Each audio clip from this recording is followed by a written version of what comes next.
ABN Marathi news मध्ये आपल्या सर्वांचं स्वागत आहे। ताज्या बातम्यांसाठी एबीएन मराठी न्यूजला सबस्क्राइब। श्रावणी मास निमित्त कपिल सिद्ध मल्लिकार्जुन मंदिर व श्री सिद्धेश्वर मंदिरात दर्शनासाठी भाविकांची गर्दी।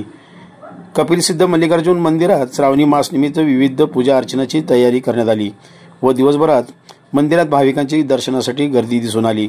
तसेच मल्लिकार्जुन मंदिरावर व श्री सिद्धेश्वर मंदिरावर विद्युत रोषणाई करण्यात आली होती। यावेळी कपिल सिद्ध मल्लिकार्जुन मंदिराचे वहिवाटदार पुजारी धनेश हिर्याबू यांनी श्रावण मास निमित्त कार्यक्रमाची माहिती दिली। मी धनेश हिर्याबू, वहिवाटदार पुजारी मल्लिकार्जुन मंदिर सोलापूर। आज पहाटे काकड आरती झाली, त्यानंतर रुद्राभिषेक झाला, त्यानंतर महाआरती झाली। आता संध्याकाळी पालखी महोत्सव आहे आणि पालखी यात्रा निघणार आहे आता थोड्या वेळात 7 वाजता आणि त्यानंतर परत रुद्राभिषेक होणार आहे, त्यानंतर परत रात्रीचा महाआरती होणार आहे। श्रावणचा पहिला सोमवार आहे। चारही सोमवारी कार्यक्रम श्रावण मासानिमित्त होत असतात, तर सर्व भक्तांनी याचा लाभ घ्यावा। तसेच यावेळी मुख्य पुजारी राजशेखर हिर्याबू, जगदीश हिर्याबू, विनोद हिर्याबू, मनोज हिर्याबू, विकास हिर्याबू यांचीही उपस्थिती होती।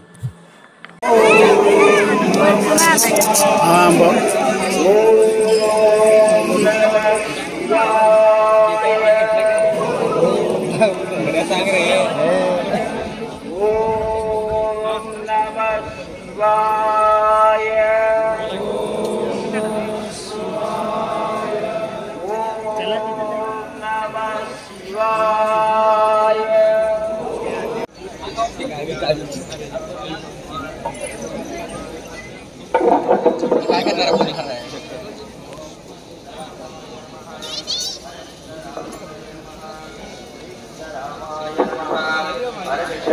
सिद्धरामाय नमः।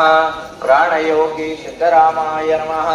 नित्यतृप्त सिद्धरामाय नमः। कारणरुद्र सिद्धरामाय नमः। शिवयोगी सिद्धरामाय नमः।